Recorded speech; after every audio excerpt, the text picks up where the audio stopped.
Good morning. Great to see Good you. morning. Yes, Yes, loud and clear. great. Good morning. My name is Roberta Waite. I have the honor of introducing our next speaker, Dr. Kenneth Hardy. Dr. Kenneth Hardy is known nationally and internationally. He is a clinical and organizational consultant at the Eichenberg Institute for Relationships in New York, where he also serves as the director. He provides racially focused, trauma informed trainings, executive coaching, consultation to a diverse network of individuals and organizations throughout the United States and abroad. He is a former professor of family therapy at both Drexel University in Philadelphia, Pennsylvania, and Syracuse University in New York. He has published extensively, and I am just pleased to turn it over to him. Thank you very much, Roberta, and good morning, everyone. And thanks so very much for inviting me to be a part of this very important meeting. And I'm deeply sorry that I'm not able to be there in the flesh, but nonetheless grateful that this opportunity was extended to me. As we continue to debate and question critical COVID-related issues as a nation, whether to mask or not, vaccinate or not, there's one COVID-related factor that's beyond debate, and that is the devastating effects that the virus and the pandemic has had on communities of color. Although racial inequities are hardly new throughout our society, we've managed somehow, albeit perhaps poorly, to keep them somewhat hidden and disguised. COVID, as many of us, I hope, would agree, has ripped the mask off the face of this concealment, this illusion. It's hard to hide it. It's exposed the savage and death-rendering inequalities in Black and white, in live and living color. It's exposed the inequities that exist in healthcare based on race. The pandemic shaped lives of people of color have been marked by higher infection rates, higher hospital rates, higher mortality rates. It has forced people of color to live with loss. In a way, it's forced all of us to live with loss, but particularly people of color, because it's been the intangible losses that people of color have had to live with. The pandemic has also set up a situation where people of color have to pay a deadly toll for the underlying conditions and compromised immune systems that are so central to the lives of many people of color. And I've heard a number of pundits and medical professionals attribute this sort of compromised immune system to, as one professional put it, bad choices that people of color have made. Also eating unhealthy food. And I think both of those are critical factors. But I think it's also disingenuous and perhaps very difficult to consider the compromised immune systems that people of color carry without considering the impact of what it means to live a life in the midst of toxic racialized stress and racialized trauma. And somehow we never factor those into the equation. So in some ways, the outcomes that we're seeing with regard to the intersections of race, health, and COVID are entirely predictable. Many of these pre-existed COVID. They will be around much longer after COVID no longer exists in the way that we currently know it. And so therefore, the sad reality is that once, in my opinion, we return to some semblance of what we consider normal, that many people of color will return will not be normal, will not be normal at all. Because COVID actually, as we all know, hasn't created these conditions. It has merely exposed them. And so the normal, and none of us truly knows what normal will really look like post-pandemic. But one thing I do feel relatively comfortable in saying is that whatever normal is, that normal will not be normal for people of color. For people of color, it will be a normal that is replete with inequities, the invisible wounds of racial trauma, intangible loss, which again is the worst kind of loss I think we can experience, because the intangible loss involves the loss of hope, the loss of dignity, the loss of respect, the loss of security, whether it's food or housing, and really the loss of the freedom to be, a loss that reminds many of us that so many people of color, death occurs at a very early age, both literally speaking, but also spiritually speaking as well. The people of color will return to a normal that requires us to live our lives continuing in the practice of social distancing. And this social distancing will not be from each other as we currently experience, but being forced to socially distance from the mainstream of society, social distancing from racial equity and inclusion, to remain confined to all those places that continue to bear invisible signs that communicate for whites only, like living in certain neighborhoods or having access to certain positions in the workplace, or having access to adequate health care and economic security. The expectation will be that people of color will continue to remain socially distant from those opportunities. Many people of color will return to a normal where mask wearing will remain in effect. And not N95s or other medical masks as we now know, but masks that we all wore before. The same mask, in some ways, we've had to wear with our mask during the pandemic. You know, these are the masks that hide the despair of what it means to be Black or brown and live under white occupation. The masks that hide the tears of the clown effect of being Black or brown, where the smile on one's face is only there to fool the public. The mask that Paul Laurence Dunbar wrote about so eloquently decades ago. The mask that we are compelled to wear to assuage whites and to assure them that we're not angry, we're not dangerous, we're not expecting something for nothing.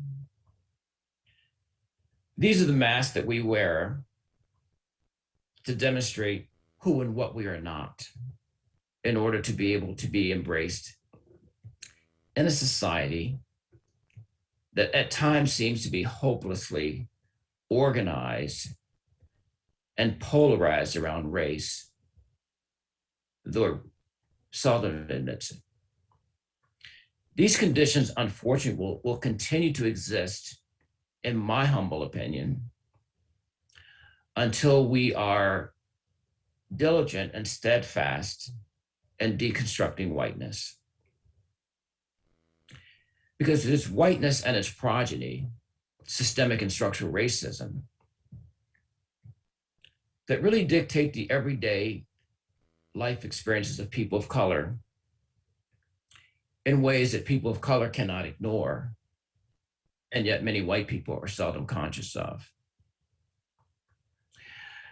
I actually probably can't see the entire room there, but if I'm sure there are people of color present, and I would hazard to guess that the people of color present would agree with the following statement I'm going to make, is that I think we live in a society where it is absolutely imperative for people of color to know what's important to white people. That we cannot succeed in academia as trainees and students or as faculty, for example, or any other institution of society without having an acute awareness of what's important to white people.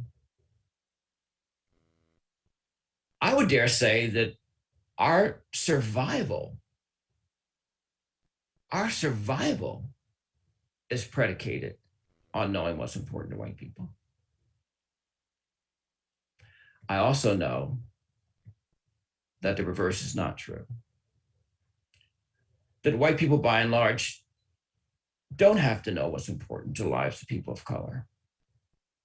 In fact, lacking the knowledge of the everyday experience of people of color never precludes or rarely precludes white people from going into communities of color and working on a daily basis. Now, I've been doing this for a very long time, and so I'm not naive. I have the battle scars to show that I've been in it for a long time. And so I'm very much aware that assertions like these often create two salient thoughts for many white people. One is, why are we being blamed? And the second is, who is he to espouse such a pompous analysis of whiteness? The implication being, as a Black person, who would I be to advance such notions? And herein lies a major difficulty in attempting to deconstruct whiteness. It is virtually impossible. There's virtually no way to critique whiteness and structural racism without some whites feeling blamed or attacked or somehow an infringement on their safety. And so it makes it a very difficult conversation to have, a very difficult process to engage in. And as for my credentials, if you will, to participate in a discussion like this, at the risk of sounding arrogant and pompous, I wish to confess to you with considerable humility that I do consider myself an expert on whiteness. I consider myself an expert on whiteness. And in terms of my background, my credentials, over the course of my evolution, I've attended 3 predominantly white major institutions where every single professor I had was white. Every single clinical supervisor I had was white, where there was not a single classmate of color. I've done 2 postdocs, one on the East Coast, one on the West Coast, predominantly white, exclusively white. All my supervisors, white. Theories I've been exposed to, the theories that shape my thinking about this work, promulgated by white theoreticians, taught by white professors. I participated in discussions with white classmates. The point is, my life has been inundated with whiteness. I have lived under the tyranny of whiteness my entire life. It has been inescapable. In my opinion, I and other people of color live our lives under a kind of white occupation, that we're occupied by whiteness in this country and society. And I think it's very difficult to live one's life under occupation without there being preoccupation. And there's a way that whiteness is always on the minds of people of color.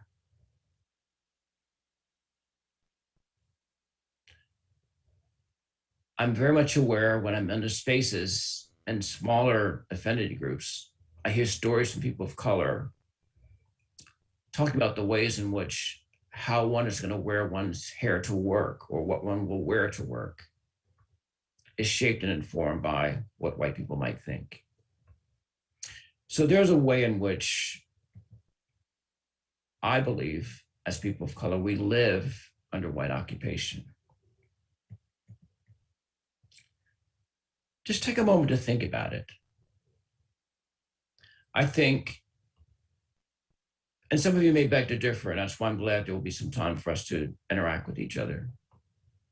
But I think whiteness dictates, defines, and ultimately judges which physical characteristics of people of color that are acceptable and attractive. No, it's not stated explicitly, but they're very powerful implicit messages.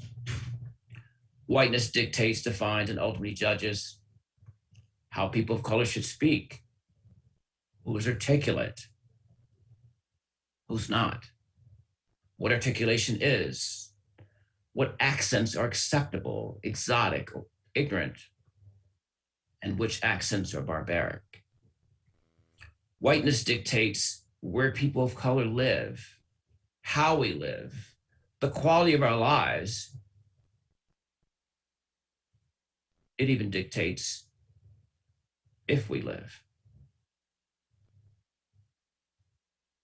It is powerful, it is pervasive in the lives of people of color, but in fact, in all of our lives. It dictates what feelings people of color should have, how those feelings should be expressed, what tone, how they should be expressed. It dictates what people of color can and should say and how it should be said. I can hear you better if you lowered your voice. I could hear you better if you weren't so angry. I could hear you better if you weren't so aggressive. It is whiteness that allows white armed insurrectionists to overtake the nation's capital, run through the halls of Congress, and live to boast about it. While Ahmaud Arbery is murdered in broad daylight while innocently running through a neighborhood.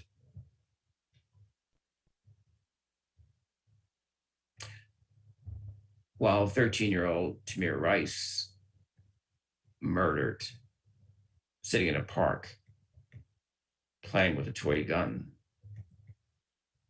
within 13 seconds of the police arrival. It is the occupation of people of color that enables and supports and reinforces the over-policing of people of color, especially Black people. And we're not only over-policed by the police, but by white people in general, in Starbucks, in a park, on a street, in Whole Foods, in Central Park. Just think Christian Cooper. And probably many of us on this call. It's an everyday fundamental aspect of living one's life as a person of color to be in occupation and to be surveilled. It is whiteness that ensures that the comfort of white people is more important than the safety of people of color, which is why many white people feel so comfortable calling the police on Black and brown people for the most benign activities, totally oblivious to the fact that anytime the police is on site, our lives are in jeopardy. But we understand the need and the right for whites to feel comfortable, even if it compromises or encroaches on our safety.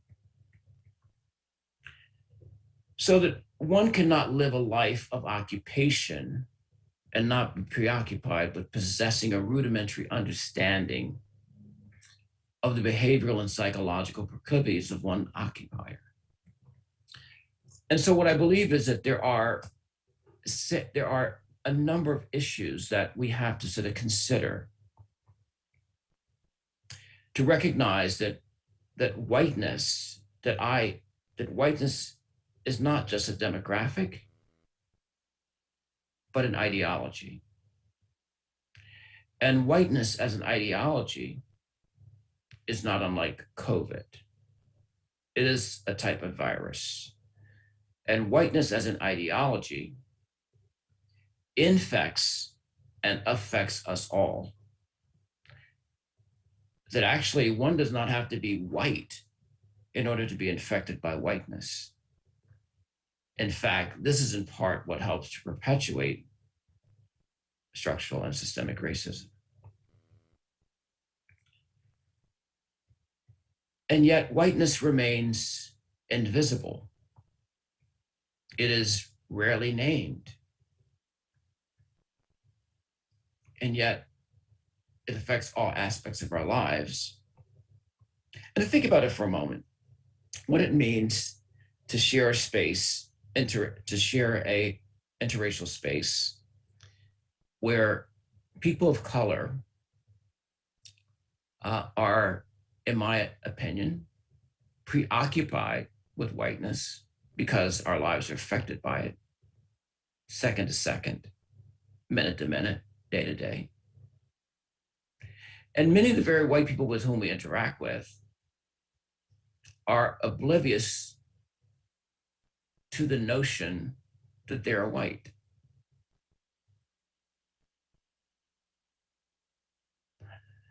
That creates a very complicated set of dynamics. And so whiteness remains invisible, and yet it is enduring. It is ubiquitous. And so I do think that as we think about deconstructing whiteness, it means that we all have to think critically about the ways in which we've been racially socialized. And I happen to believe that we all are racially socialized. It's just that the way we're socialized is actually racialized. So the socialization process for people of color and the racial socialization process for white people, I think, are fundamentally different processes. So I think for people of color, the socialization process around race is very explicit. I have known since age 4 that I was Black. I knew that because it was named in my family. My family, my parents and grandmother understood that I needed to understand that I was Black in order to be able to function in the world outside of my family.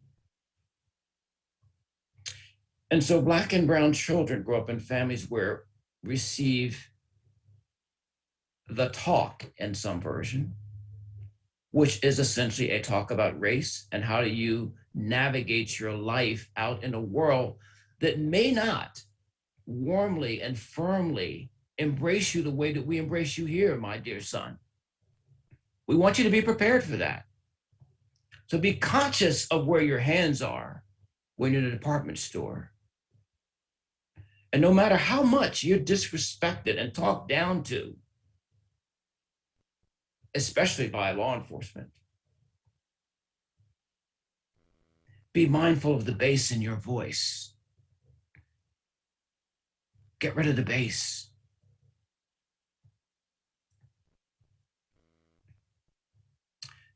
And so when I'm sitting in faculty meetings, as I used to do at Drexel, white colleague says to me, Ken, why is everything always about race? Why do you always have to bring up race? It's because race has been an integral part of my life. I don't know my life without race. And the reason you have the audacity to ask me that question is because I've been thinking about and processing being Black since I was 4, all my life. And you, by your own admission, didn't even realize you were white until you were 35. So, of course, it seems that I'm over-endowing the significance of race from your perspective.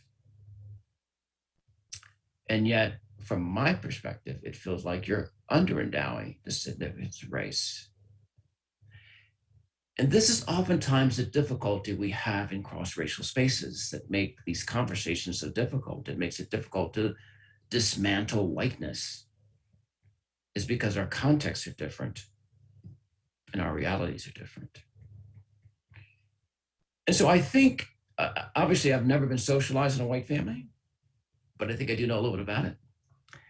And so whiteness isn't named in most white families for children. It's not like a white child grows up with the parents saying, Tommy, you're white.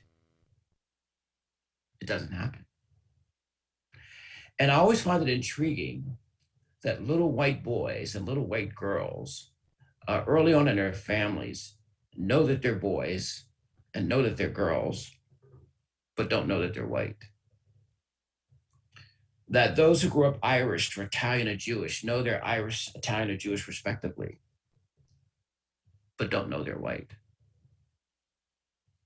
And so this invisibility of whiteness and our propensity to not talk about it plant the seeds for structural racism. It is what keeps our system operating in the way that it does, though it doesn't serve any of us well. And so this whiteness as an ideology is a worldview.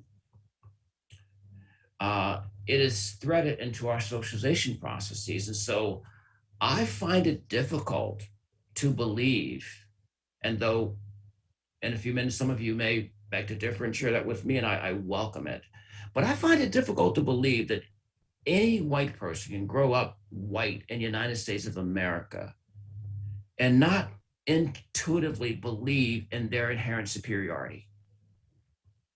I don't know how that's possible when all the messages around us reify that very notion. And no, I don't believe that there are white people who look in the mirror and say, I'm superior. Damn, I'm superior. No, I don't think it happens that overtly or that egregiously. I think it's much more subtle. I think it's what allows in the very institutions that virtually all of us attending this meeting, I can say this boldly and confidently because it is so pervasive. The very institutions we're all connected to, if we think about them, they're all structured in the same way. If you take the metaphorical elevator up the organizational chart to the penthouse of the organization, it gets whiter and whiter the higher you go. And the reverse is also true. If you want to find the largest aggregate of people of color, then you have to go toward the metaphorical basement of the organization. In the midst of the COVID crisis here in New York City, I'm affiliated with 2 hospitals that made the critical decision that in March of 2020, that all the medical staff, the entire Department of Psychiatry, all the providers would work remotely from at home. And you know who were left to schlep into work in March and April and May of 2020 during the apex of the virus effects in New York? People of color, the essential workers, the secretaries. Hospital executive says, well, that decision absolutely had nothing to do with race. Nothing to do with race. It was a structural decision we made. We needed folks on hand. And that's how whiteness gets baked into our systems. That's why, instead of nothing to do with race, though 99% of the people who were affected by that decision were people of color. And the overwhelming majority of people working from home were white.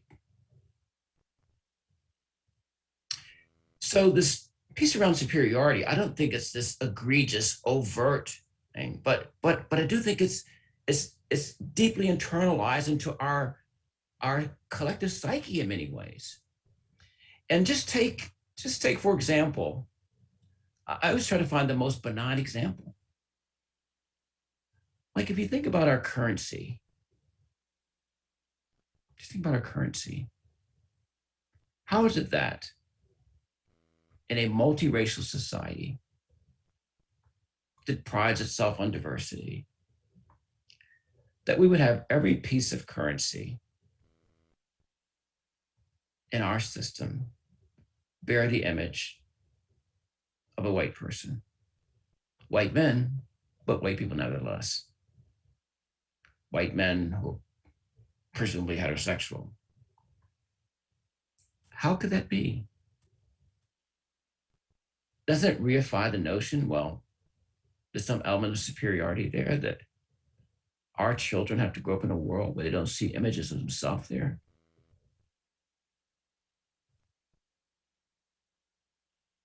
We don't even question it. We don't question how in a fully functioning democracy that we could have a whole string of presidents who are men, white, presumably heterosexual. Yes, I know we had Obama.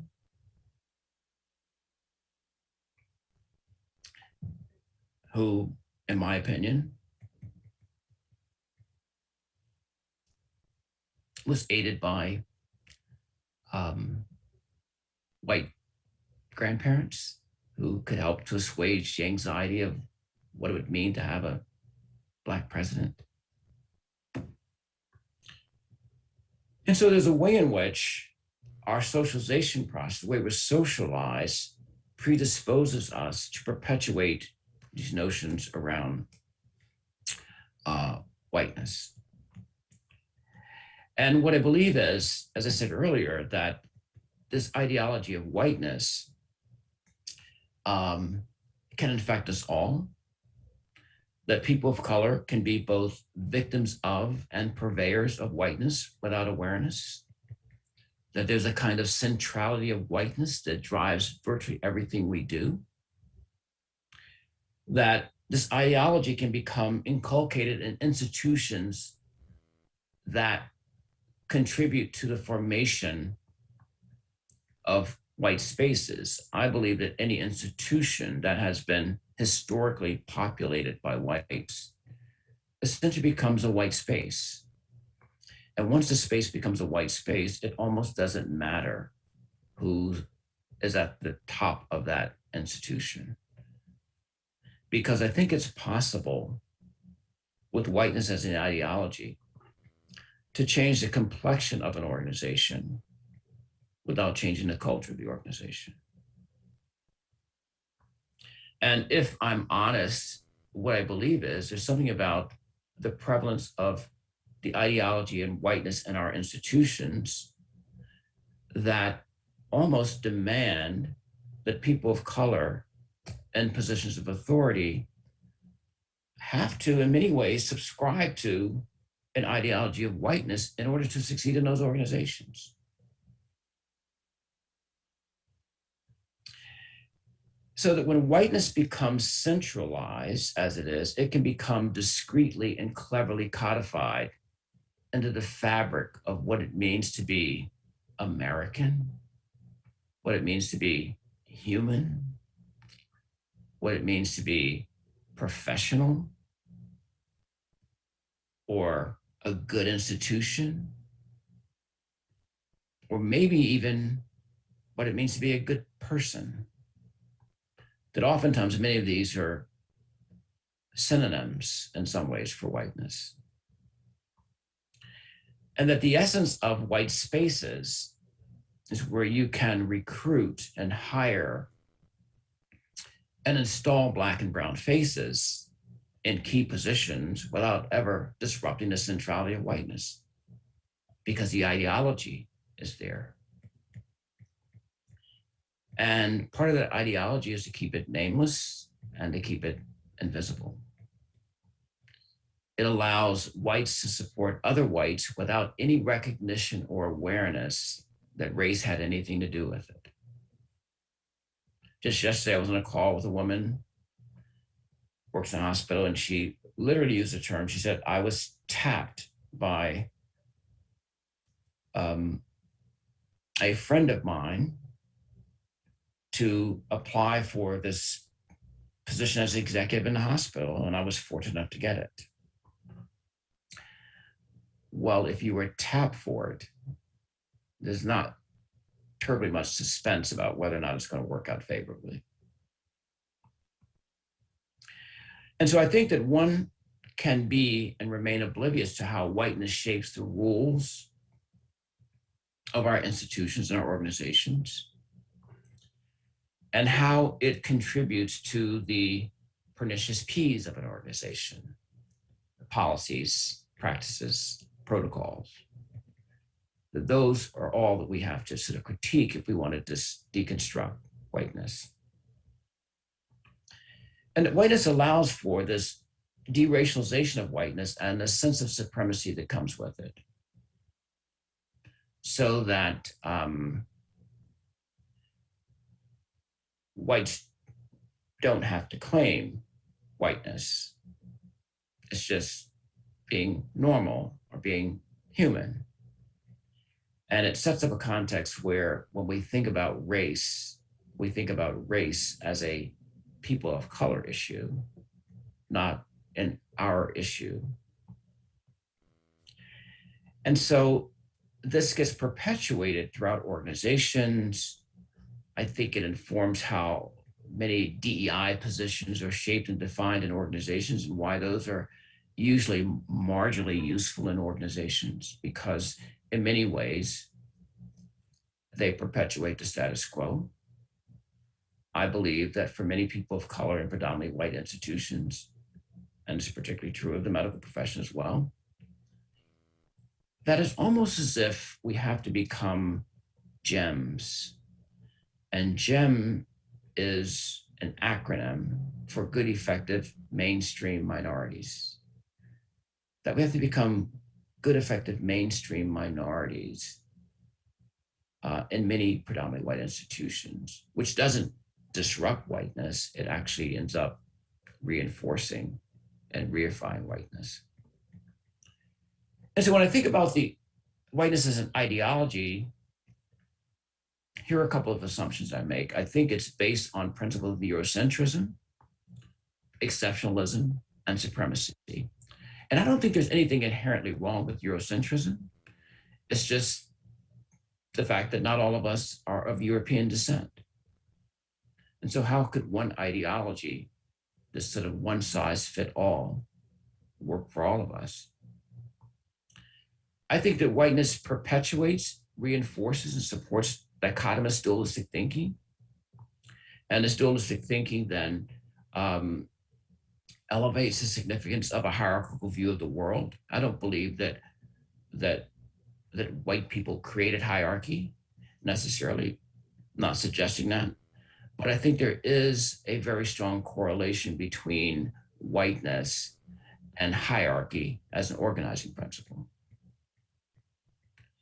In fact, this issue of hierarchy is so prominently connected to whiteness. It's not just that we create a hierarchy among people of color, where if you are lighter, you're considered more better than those who are darker, because we know in the sort of racial paradigm we operate in that white is the apex of the apex. There's nothing better than being white. And on the other end of that, that there's nothing worse than being black, that black is demonized, white is deified. And I'm ashamed to say and admit that in 2021, it is still commonplace in many Black and Latinx families that after a newborn child is born, after the child is born, and once it's been determined that child is healthy, that there is this interest in checking around the fingertips and behind the ears, all of which is designed to ascertain, to get some sense about what that child's complexion is going to be. Because it is understood in families of color that one's complexion can very much be connected to one's trajectory toward success. In a racially stratified society that affixes greater value to light than it does to dark. So that hierarchy. But there's also a hierarchy among whites as well within this sort of whiteness as an ideology. And so therefore, if you are white and Jewish, you're not considered as white as white and WASP. That Irish, Italian, considered not as white as WASP. And so there is a hierarchy, and perhaps even reasons why historically the Irish, Italian, and Jews at one point were not considered white. So that hierarchy even exists among those we characterize as white. That whiteness as an ideology also places a greater value on cognition than affect, which is why we often find, at least I do, I'm in spaces and someone gets emotional, that expression of emotionality is almost immediately followed by or interrupted by an apology. Oh, I'm so sorry. I tend to get emotional. I get emotional about most things. It's almost like one has to apologize for being emotional. If I had a penny for every time I've been told over the course of my career in faculty meetings, committee meetings, board meetings, Ken, you're too emotional, I'd be a very rich man. And I'm not a rich man. But it's hard not to be emotional. And yet, in white, the ideology of whiteness does not allow for that kind of expression. Conversely, I never have the experience where someone who is highly intellectual says, oh, I'm so sorry, I'm so intellectual, I'm always in my head, just forgive me, because we value that. It drives what we consider, what we define as knowledge, what we define as good research. It permeates all of our systems. And so that is supported by whiteness. I think that there is a way in which then this ideology of whiteness is expressed in ways, or the absence of expression, that allows it to remain invisible and names. And so I wanted to talk about a few things that I think are important, that are instrumental in deconstructing whiteness. And I think there are institutional remedies and measures. I think there are individual ones. And I'll just briefly mention these and be happy to expound on these later. So individually, I think it's important for each of us to develop a multidimensional view of the self, where we recognize that we don't just have a self, but we have multiple selves, and that those multiple selves either align us with power, with privilege, or subjugation. And so if I think about my selves, I have a gendered self, a religious self, an ethnic self, a regional self, a racial self. And that those selves either equip me with power and privilege, like the fact that I'm male and heterosexual and cisgender, but also I have a subjugated self, which is my Black self. And one of my most challenging quests in life is to find a way for those, my privileged selves and my subjugated selves, to live harmoniously together. I think this is important for white people because oftentimes in conversations about race, that the white person, like we all do, defaults to their subjugated self. So if that white person has grown up poor, the response is always, you know nothing about me. I'm not privileged, I grew up poor. Almost oblivious to the fact that you also grew up white. And there is no circumstance, there's no corner of our universe where white is not privileged in our society. And so it's important at an individual level for us to be mindful of our subjugated selves and our privileged selves. And for white people in conversations about race, no matter what your subjugated, no matter how many subjugated selves you have, it's important that you put forth your privileged white self in a conversation about race. It sounds simple here. It's difficult to do. I often see the ways in which it presents itself as a speed bump for the white Jewish person, for example, who has experienced unspeakable discrimination and persecution as a Jewish person, to have to hold the space of being white and privileged in a conversation about race, because that subjugated self is squirming for recognition in much the same way when I'm involved in a conversation about gender that is begging for my male privileged self to come to the fore, that my subjugated Black self is dying to interfere in that conversation. And I have to be intentional, I have to be deliberate and keeping it sealed off and blocked off, because if gender is the issue, then the point at which I need to interface that conversation is from my privileged male self, not my subjugated Black self.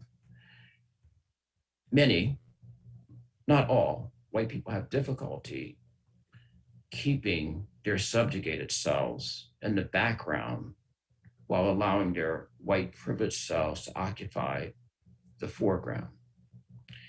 And when we begin to think of ourselves in a much more complex way, multidimensionally, we recognize that when I'm operating from my privileged position, there are tasks of the privilege I need to perform in order to make sure this conversation has traction.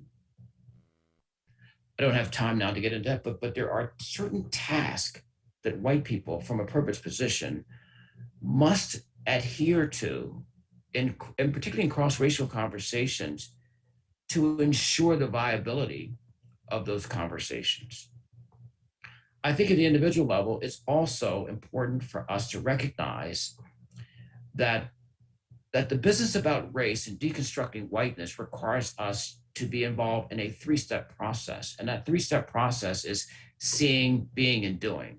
That we cannot engage effectively in the doing until we've done the seeing and the being. I can't dismantle this if I'm not even seeing the ways in which my whiteness is potentially complicit with it. And so the seeing, being, and doing is so important. And then we have to engage in a process of self-interrogation. That self-interrogation is asking ourselves, on this continuum around racial development, where do I situate myself? There's, on the one end, there is racial oblivion. And racial oblivion is, well, I have this mindset that there's only one race, the human race, all lives matter. That's racial oblivion. But there's also racial awareness, which is I have a cognitive understanding of race. I know I'm partially racial lingual. I know some racial language. But what I believe I know about race and what I know about race does inform what I do, that there's a chasm between what I think and what I do. Another stage is racial sensitivity. And this racial sensitivity is where race becomes organic for me. It's just a natural part of how I see the world. I don't need a person of color present to be reminded of race. I can see the ways in which race is threaded intimately and intricately in much of what I do, or much what surrounds me. And it is that development, that movement toward racial sensitivity, that prepares one for racial responsibility. And so racial responsibility is where we began to take on an active role in dismantling whiteness and deconstructing it. And so the goal is for us to move from this end of racial oblivion, racial awareness, to racial sensitivity, racial responsibility. I also think there are institutional responsibilities. And I think that one of the key changes that's needed in institutions is to enhance institutional transparency. Because what happens is that transparency, I think in institutional settings, is a racialized issue. It works this way, that the closer your proximity is to power, the more access you have to information. The reverse is also true. If you are multiple tiers removed from the hierarchy, then you have far less access to information. And so I think when institutions take on the measure of becoming more transparent, that is one major step toward enhancing racial inclusion, racial equity, and dismantling whiteness. I think it's important for institutional leaders to increase their racial literacy and become racial lingual, to know the language of race. I think redesigning search and recruitment processes where one is explicit about matters of race, where one is taking search announcements to places that are heavily populated by people of color, and simply have a willingness to get away from doing what we always do, because when we do what we always do, we always get what we get. And so that's not good. That's not going to change anything. It's not going to force a kind of paradigmatic shift that's necessary. That racial equity has to become a metric within a system. It's tied into performance evaluation, to salary increases, that we're thinking about those issues in ways that we want to uplift race and remove it from the realm of simply pure rhetoric and writing letters to action. I mentioned the pernicious P's before, the policies, practices, protocols, that those have to be seriously interrogated and audited on the basis of the ways in which they become the purveyors of systemic racism. It becomes the arteries through which racism is perpetuated. And one of the key measures that institutions should take is finding a way to live with greater tension between product and process. In predominantly white institutions, the greater emphasis is always on product. I don't know that any institution can afford to be totally focused around process. What I'm suggesting is that there's a dynamic interplay between product and process. And when institutions are solely product oriented, what you care about are your quotas and the human beings that are attached to those experiences, both in terms of your workforce as well as those you serve, are pushed to the side. I also think that dealing with race and deconstructing whiteness in institutions require having some opportunities and some space to metabolize these experiences. And that can't happen in contexts that are product driven. I think we have to be able to show due diligence in naming whiteness and cease and desist talking in codes the way that we do. I'm always amused in organizations when people of color talk in code, and I understand why we talk in code racially. But comments like these seem benign, but they're very significant because what they do is they reinforce whiteness in institutions. When a person of color says, well, in my department, well, in PEDS, you know, I'm the only person who looks like me, or there are not very many people look like me. That's coded language. Why not say I'm the only Black person, I'm the only Asian, I'm only a Latinx person, or they're all white people, but only one who looks like me? Or when I hear things like people from other groups, from other cultures, from other ethnicities, all substitutes for race, that as long as we speak in this racially coded way, we keep these issues, these forces invisible. And of course, it is rare that white people name whiteness. And in some spaces, it is far preferable to talk about ethnicity than it is to talk about race. Far preferable to talk about diversity than it is to talk about race. It is actually even far preferable to talk about inequities than it is to talk about racism. And one of the things that we do here in our country is that we have this propensity to come up with very nice names for very difficult, complex, sometimes ugly concepts. And so I think the power of naming is important, and it's important to name. I actually encourage organizations I work with to install what I call a WASP procedure. This WASP is a white acknowledgement statement protocol, where staff are saying, I recognize that we are predominantly white here, and that may inform what we see, what we do, how we see it. Just the acknowledgement puts it out in front, allows for there to be conversation about it.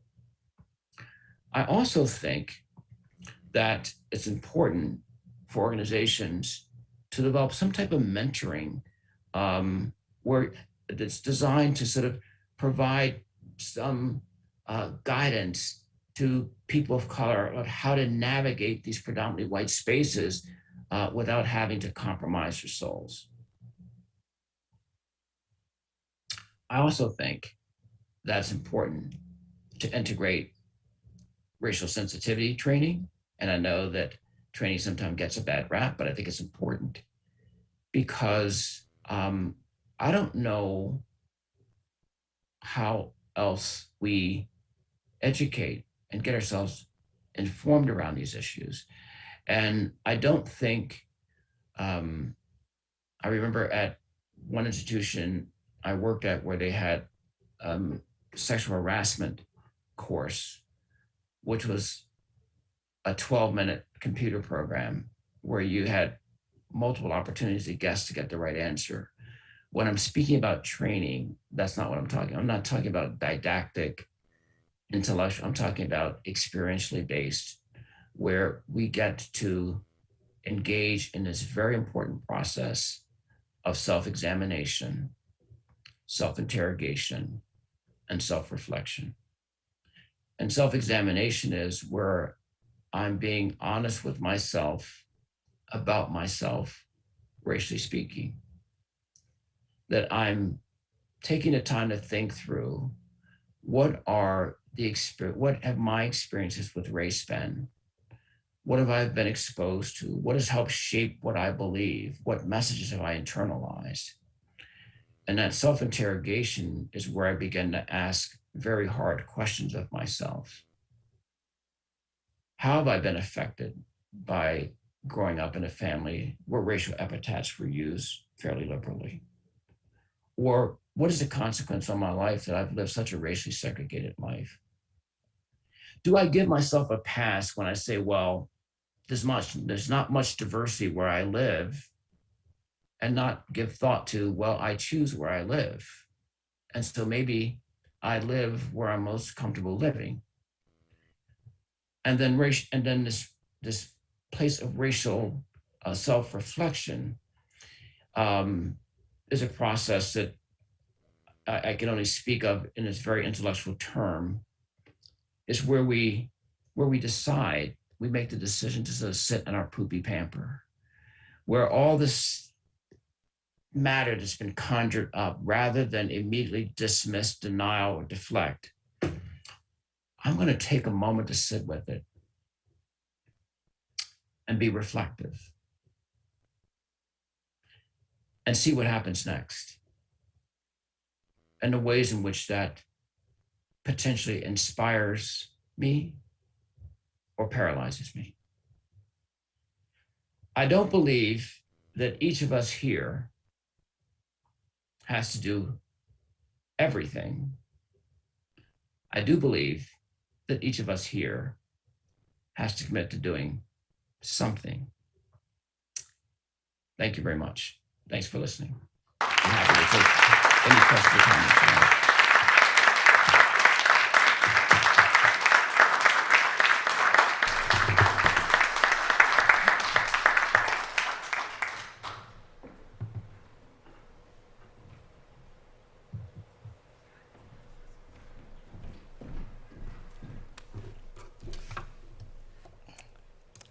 Ken, we really want to thank you so much for that really powerful, deep, thoughtful, provocative presentation. You have really given us a lot to think about and a lot to digest, and we're really excited about having this opportunity now to have the members of the audience ask you some questions to further this conversation.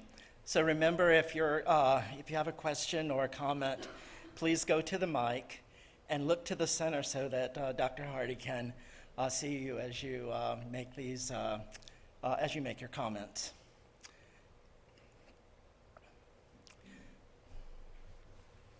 And identify yourself as well. Hello, my name Hi. is Carmen Valdez. I'm the other Carmen in the room. Thank you so much. This is one of the best representations of racial life in the US that I've heard, and I've lived it myself as a Latinx woman. The tension that I feel has to do with this beloved organization of ours, Family Process, and the journal, and the fact that the things that you talked about are so much about context, and yet we're called Family Process. And Family Process implies that is what happens at home, and yet for many of us, people of color, it's what happens outside of home that is defining.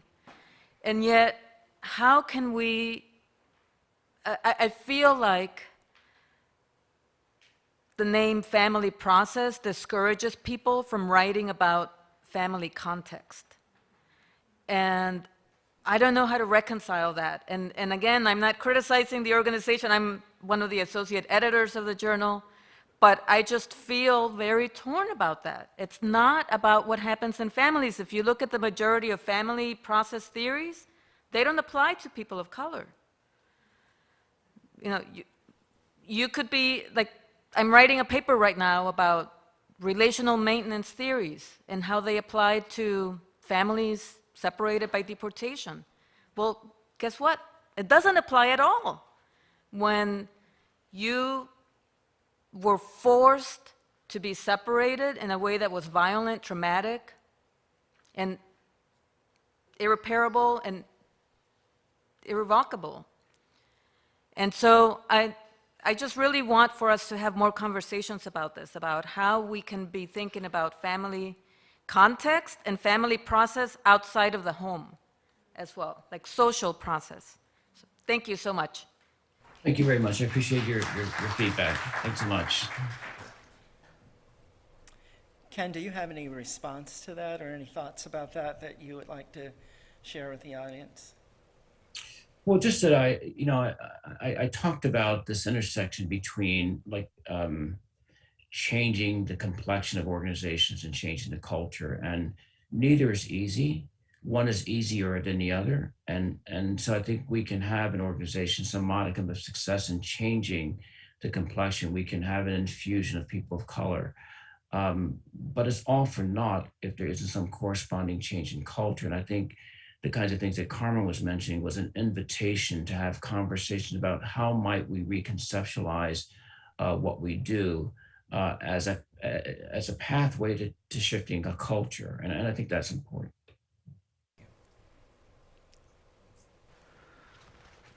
Hi, Ken. Hey, I'm Gonzalo Basigalupe, part of the board. I just wanted to add, and if you have any comments, I've been a year and a half back in my country, and I just want to say that white supremacy is one of the largest exports of the United States. I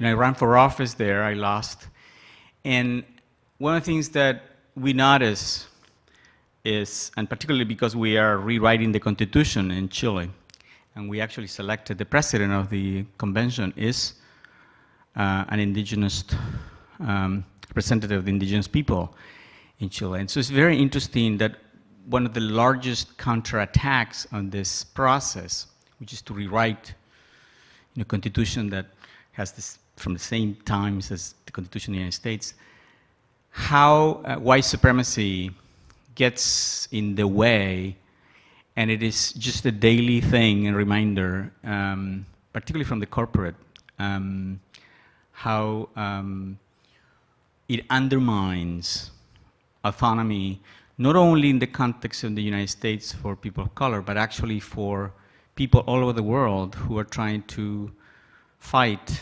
and struggle with white supremacy. And it became very conscious for me because Chile has this self-perception of being, quote, the star of Latin America and all that bullshit. But basically, it reminds us of how pervasive white supremacy is across the world. Mm-hmm. Yeah, thank you, Gonzalo. Great to see you. It certainly is. And that's why, when we think about the enormity of the issue, I would be the first to admit it seems like a rather benign remedy. It seems like a pimple on the face of this, but I do think that's why, as a first step, naming it is important. And when I talked about this notion of seeing, being, and doing, we want to move so expeditiously to the doing. And to me, when we do that, that is like shooting without aiming. And so I do think we have to sharpen our visual acuity so that we can see all the multitudinous ways in which the threads of whiteness as an ideology are interwoven into I say virtually everything to be politically correct, but I believe everything. And I don't think deconstructing whiteness as an ideology means that you're anti-white or anti-white people. We're talking about it's about addition rather than subtraction, about other ways of being that can be acknowledged and validated and incorporated.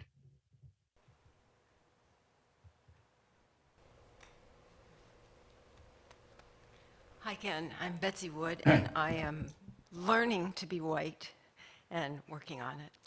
I was very moved and provoked by what you said in a positive way and thinking about these issues. I grew up in Philadelphia Child Guidance Clinic and worked exclusively with Black and Latino families and had a real sense of strength that came from these families and community that I can't put my finger on. But I have a feeling that there's something there that could be made much more explicit that could help us to deconstruct the supremacy by also showing us and bringing that to bear to our work and our theory. And I'm just ignorant of that, and maybe it's out there and I don't know of it, but I wonder what your thoughts are about the strengths that are within the community and the race that could be brought to bear. Well, thanks so much for your question, and here's what I think. And I always ask this question, and it sounds harsh, but I mean it in the most loving way. I think, and I do this with every white student and person I supervise, I think like white people like yourself, and you said that you're getting to know yourself as a white person, which I'm glad you're on that path. I do honestly think it's important for white people who are working in communities of color to ask themselves, what is it that qualifies me to work with people of color? I'm not suggesting that you should not. That's not the point. The point is about self-interrogation, because I think we live segregated racial lives, and white people and people of color, we share the same, we live on the same planet, we walk in the same soil, but we live in two fundamentally different worlds. And when our worlds are segregated, then what is it that you draw from when you're in a Black community as a white person? Like, what qualifies you to be there? Not suggesting you shouldn't be, and nor am I suggesting only one can treat their own. That's not my ideology. But I do come from a place where I think the self-interrogation is important. And then I think that the strengths that you're talking about are so hard to see, because they're the very same strengths that have been so egregiously and violently pathologized by a dominant white discourse. And so what happens is that in order to be normal appearing in our society, you have to have some proximity with the ideology of whiteness. And so I think in my work as a therapist, I'm with families of color, I'm saying that there are three dominant stories, no matter what the presenting problem is. I want to be an integral, fundamental part of the therapy I do. I want them to be aware of what are their stories of suffering, because we all have our stories of suffering. And I don't believe we can ever touch the depths of our greatness until we understand the full anatomy of our suffering, because my greatness and my suffering are inextricably tied together. But there's also a story of struggle. How did I get from where I was to where I am? And being able to appreciate the pieces and the particles of that experience that have been useful. And it's like a root canal. How do I extract from that the part that makes it painful from the part that's useful? And then there's the story of survival. And what's embedded in Black and brown cultures is that when you really think about it, when the Black and brown people in the very room we're in now, just take a moment to think about this in a reflective way. We are a people who have been targeted, terrorized, and traumatized. There was a plan for us not to be here. We have been drowned in the passageways to this borderland. Have our land. It's like what those Latinx people say. We didn't cross the border crossed us, and there was death that came along with that. When I think about the black people, the Black experience, we have been lynched, we have been mutilated, our women's bodies used as receptacles of pleasure and rape. And yet, in spite of that, here we are. Do we need to look any farther for strength?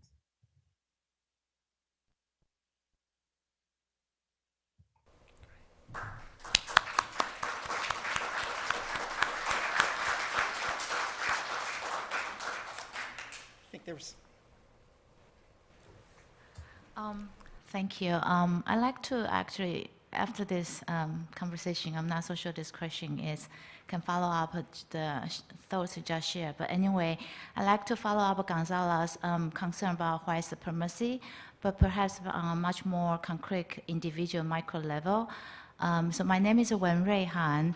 I introduce myself as an Asian female immigrant speaking English with accent. So I also want to mention I'm from NYU. I want to take this opportunity personally thank you.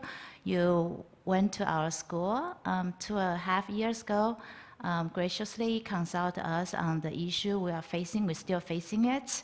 Marlene was with you as well. Come to us. So I just want to take this opportunity to thank you.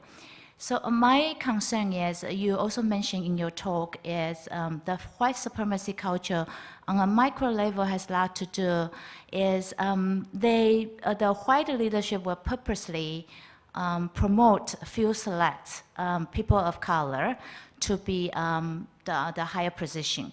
But for people of color, we know that's the white supremacy. You, on one hand, you're happy for your colleagues of people of color to be promoted. At the same time, you know it's a tactic to support, to maintain the whiteness. So my struggle has always been on this micro level. I think the only way we can create a beloved community, I think I read a review, an essay about the dream of creating a beloved community where everybody has equity, fairly treated. But to create a beloved community, you have to stand together, right? So when you see this, how the white supremacy works on the ground level, to see only select few being promoted, how you as people of color together can stand together to say no. I've been struggling to hoping to find a way to, but perhaps my thoughts is not correct. Maybe this is not approach. So I'd like to hear your thoughts about how concretely we can do this together as people of color. Thank you. Yeah, thank you so much for your question, and thank you for your your feedback about the visit at NYU. I think your question is such a critical question, and I have this concept that some of you have heard me talk about before. Like, I think that when it comes to this work, that each of us has to ask ourselves who it is and how it is we wish to be. And how we answer that question is directly connected to the relationship we have with our suffering. And so when we embrace our suffering, then it puts us on a pathway to be an aspiring healer. And I think that our suffering can either guide us toward being a healer, a helper, or a jailer. And so I think that I'm hoping that those of us who can see the ideology of whiteness with some degree of clarity, although all of our eyes our vision is blurred, that we can have, and you commented on this when you talked about beloved community, that we can have a little bit more patience with our brother or sister who has been elevated in a system, who we know has been gemified, who knows that basically do not have the freedom to fill in the holes of who they are. What often happens is that we develop animosity toward folks like that because we feel a sense of betrayal. We recognize that it's a white ideology trapped in a black or brown body.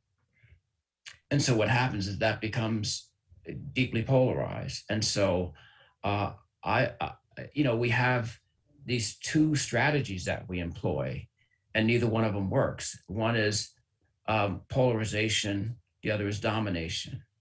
And so polarization is, you know what, William, I'm so disappointed with you. You're just an Uncle Tom. I want nothing to do with you. I'm not going to engage with you. Or the other is, I draw the line, and then power becomes effective. Then they're fisticuffs. Neither one of those strategies work very well. And yet we continue to rely on them. And I think there's a third possibility. And that third possibility is the one that I'm always hoping that we can aspire toward, because it's a pathway of the aspiring healer. And that is to choose engagement over confrontation. And so where I want to lean to, I want to be able to have continued conversations with this person. I want to continue to use a platform to educate and inform, but also, rather than demonizing the person that's in that gem position, that gem, is also to direct the energy where it deservedly belongs, toward the white institutional structure that puts that position in place in the first place. And I won't get into details, but that very same dynamic, I think exists at your institution, and exists in lots of institutions. And I have very mixed feelings about these DEI positions because, they recruit, they find a qualified minority and put that qualified minority in that position, and then basically subject that qualified minority to a homogenization process, which is, by the way, wonderful for milk, but bad for people.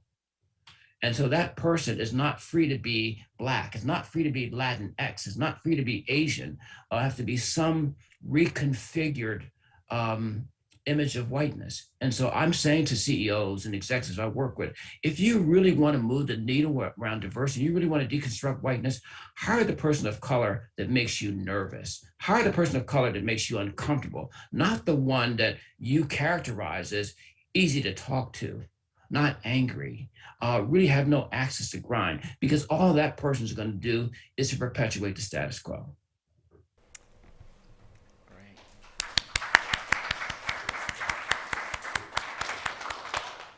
Hey, Kenny, it's Marlene. How I you just doing? want to, good. I just want to thank you because I'm sitting here thinking about family members who've passed on and ancestors who were never able to take the mask off. And I so appreciate what you have had to say. And in some ways, I pray and feel that it can touch them and that they can be inspired, knowing that you can speak about these issues that they were never able to do. So thank you for a very, as William said, powerful, moving presentation. Thank you. Appreciate the feedback. Thank you. Ken, I have two quick questions. One of the things that I have appreciated and admired about you in all of the years that I've known you is the way that your sphere of influence in what you do and your knowledge, you've been able to spread that outside of the walls of family therapy per se. And I have a sense that that was probably intentional on your part. And I wondered if you could just talk a bit about that, because that's one of the things that we've been talking about here today is how do we spread our influence as marriage and family therapists, people who have a particular set of training that's useful to other people in the world. Can you talk about that and those choices that you've made in your own life and career? Yeah, William, thank you. What I believe is that there is that the connective tissue for all of this, that there is a universal there's a universal language with a universal understanding, and that language is the language of relationships. And so I make a point to talk about, I very much see myself as, in addition to being expert on whiteness, I see myself as a person who believes in the centrality of relationships. And I think that those of us who are trained as family therapists, I think we should be everywhere where there are relationships, which is everywhere. And when we focus on relationship, there is no venue, there's no inappropriate venue for us. So whether I'm at New York Presbyterian or NYU or the US Department of Defense, the focal point is on relationships and what does it take to actually ensure that relationships are viable and functional. And I think that makes what we do transportable to every possible venue. And I can't think of a venue where that would not be important. And so that's where I use the language of relationships. And then one last question, because we're getting ready to go into group discussions. And one of the barriers I think that happens when we begin to discuss race, particularly when we're in interracial groups, is that people get really sort of defensive and feel blamed or whatever, and then confuse sometimes the thoughts of institutional racism with individual racism. And there is overlap, but there's sometimes we're talking about one thing and we're discussing another. So I wondered if you could speak to that and how we might think or behave as we get ready to go into these groups to have deep personal discussion about these kinds of issues. Yeah, so I'll give you a quick concise. So one is this notion of, which I think is so incredibly important, this notion of developing a multidimensional view of the self. And so that I if I had my druthers, I would change our language system till we get rid of things like words like myself and yourself. We would think in terms of myself, yourselves, ourselves, which of course I know raises serious psychiatric implications, but it is an accurate representation of who we are. And so when you have those discussions, at any point in those discussions, there are cells that can get activated. And so if the conversation is on race, then I think everyone should invite their racial self to that conversation. I don't believe there's oxygen in the room enough to bring in other cells into those conversations. And what I think it does, it allows the conversation to stay sharply focused the way it should be. I also think that there are, and I'll just say what they are very quickly. There's these relational muscles that you have to exercise to have these conversations. So intensity, which means that I don't expect this to be a comfortable conversation. Intimacy, where I'm expected to be vulnerable. Transparency, where I have to show parts of myself. Congruency, where there has to be a connection between what I'm thinking and what I'm saying. And authenticity, I say what I mean and mean what I say. And then the final one is complexity, where I'm holding two seemingly disparate pieces together, that I can appreciate what you're saying and be hurt by what you're saying. That we're developing this both and ideology that allows us to hold complexity. I think those things are important. Great. Thank you.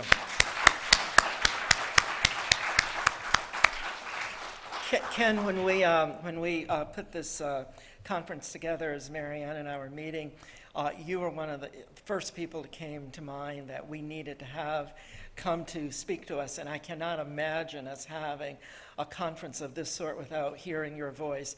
And you have been powerful and wonderful today. I cannot thank you enough. We cannot thank you enough for what you have shared with us, and we're all richer and better for having heard it. Thank you so much for being with us. Thank you very much. It was great seeing you. Thank you so much. Sure.